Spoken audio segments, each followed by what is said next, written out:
Hi, my name is Amy. Thank you very much for watching, and let's make some bad financial decisions together. This is for entertainment purposes only, so if you're entertained, please like and subscribe. I would really appreciate it. So, I want to talk about Misty and my Misty prediction because this is my favorite time of every 4 weeks.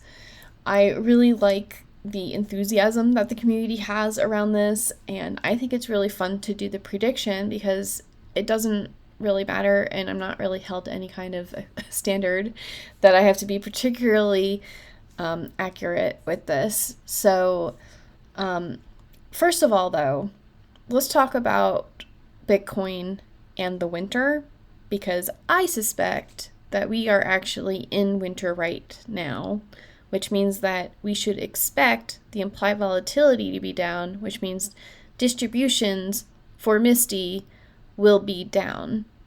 And this is inevitable. I've been talking about it for months, and it's not going to affect my attitude towards Mr. or Misty. I still want to keep that, 2.5 years from now when there is a new halving, I want to put my portfolio in a place where I'm taking advantage of it with Bitcoin, I'm taking advantage of Mr. and with Misty. And I don't know if you all have seen it or remember, I was talking about at one point, if you had put $10,000 into Misty in about 10 months, you would have gotten all of your money back. And then if you reinvest for 4 years total, then you're getting that initial investment back every month. And so I still think it would be neat to try to have that be the goal of, 3.5 years from now, I have 7,500 shares of Misty, and then I get $15,000 a month, and then I go, oh my God, I'm getting $15,000 a month just from this one ticker. Maybe we need to diversify this and put this somewhere else. But I think for the vanity of it and just seeing if I'm right on that prediction, that will still low-key be my goal, even though it's not even about having 7,500 Misty shares. It's about having a portfolio that's stable enough that can support me having 7,500 shares, because I, for one, am tired of buying into Misty because of some reasoning and then having to sell Misty because reality is like, actually no. Actually no, because like what happened this last time was I sold my Bitcoin $40,000 worth, so I put half of it in Goldie and half of it in Misty, and that should have been the end of it. But because I'm trying to do an indirect rollover from my IRA and not just take the 10% penalty, I need more withdrawable cash, and because Misty has a 70% margin maintenance, it's making my available cash less. So I'm going to have to sell out of Misty and buy into YBTC instead, because for some reason YBTC is at 25% margin maintenance. So it's going to be fun later tonight at around 8 p.m. when the market opens in the extended hours to try to put this money back into these other, like into the 25% maintenance funds in such a way that I can do that withdrawal and not get the penalties or the taxes. So, but eventually I am going to want to have, like, I'm working for the next 3.5 years towards getting that 7,500 shares. So if we go to the prediction, normally I do have my own puts and calls that I have done as a basis of what I think should be their payout, but because I've been cleaning up my shares so that I could do my my IRA transfer, I don't have that information this time. So I actually went onto testful.io and I did a 3-week period, and according to them, the implied volatility for the last 3 weeks was 32.52%. And since the current price of Misty is $21.59, And, oh, do you all need this bigger? Would this be helpful? Can you see this? Anyways, so, so for TestFull.io at 32% implied volatility, we just take the current price, we multiply it by 32.52%, and then we divide it by 13. So that makes it a 54-cent prediction.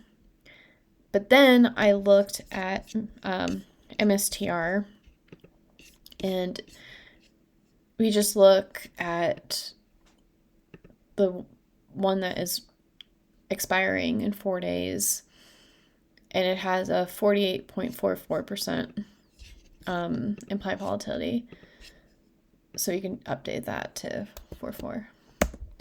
So it's still like an 80%, not 80%, 80 cent distribution based off of the current implied volatility. And this is a weird one to use because if you choose different strike prices on this option strike, like this one was 48.44 and this is 48.08. And if we go into the future and we choose other ones, like this has a 80% implied volatility, and this has an 82% implied volatility. So it depends on how far out of the money you are and when the strike expires when you do it. So I was actually looking at other ways to get, I'm always looking for new ways to get the implied volatility.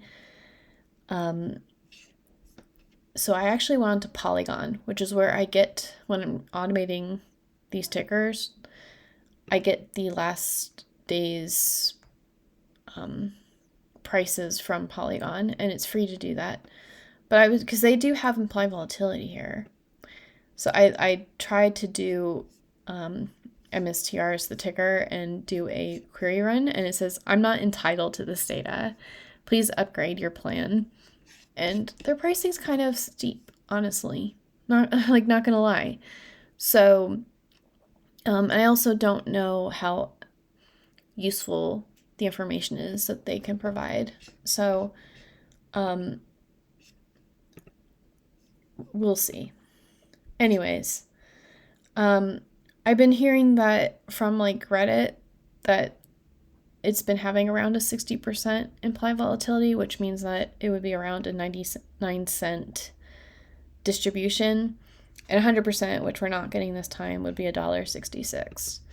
So it's my opinion, it's probably going to be around $1 this time, which isn't the best. It's not the worst, but I'm definitely going to have less MSTY than when I started this month because I'm going to have to sell out and get my money right so that I can do my indirect IRA transfer before the end of the week, because I do need this money. Like, once I do that and I have all of my margin, I still need to be able to,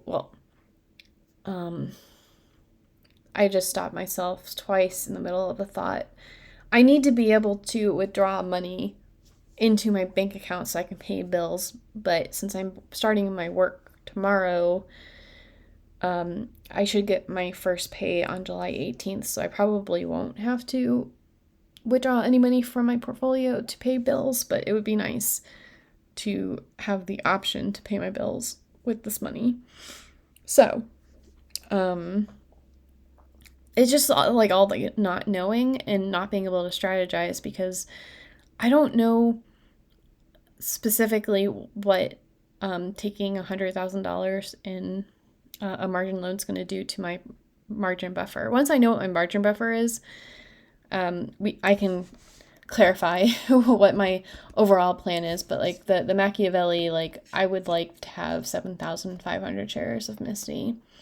So it'll probably look like, well, people keep asking me about the silos, but I don't have them pulled up right now. But basically, I would like to have like my AI silo, my strategy silo, my Bitcoin silo, and just build up all of these different sectors. And, like maybe have like a Berkshire Hathaway silo and be able to have my portfolio be robust enough that it can support 7,500 shares. So we'll see. And it's going to be a marathon. It's not a race.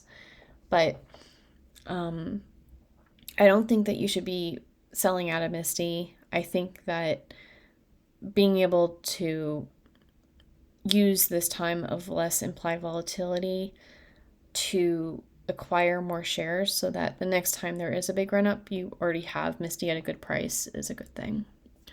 So anyways, what is your prediction for MSTY? And I will talk to you all later. Oh, for Yield Might, I'm actually going through right now and updating all of the tickers because I've been very focused on trying to automate everything, and I think that I have actually missed things this week. So I'm gonna get this all updated before Monday, maybe. But yeah, we're doing really good with the automation, and it's just like making sure there's no duplicates and that everything that should have an automation is actually spitting things out and double checking that they got the distributions correct. So it's a lot of work right now, but it will work out very well for us if I can get this just to be automated in general. And then for Financial Philharmonics, we have Skip the Lotto, Buy More BTC, which is a country song. I was thinking about Save a Horse, Ride a Cowboy. So that's where that originated from. I think it's cute. And yeah, what do you think the MSTY prediction is? And I will talk to you later. Bye.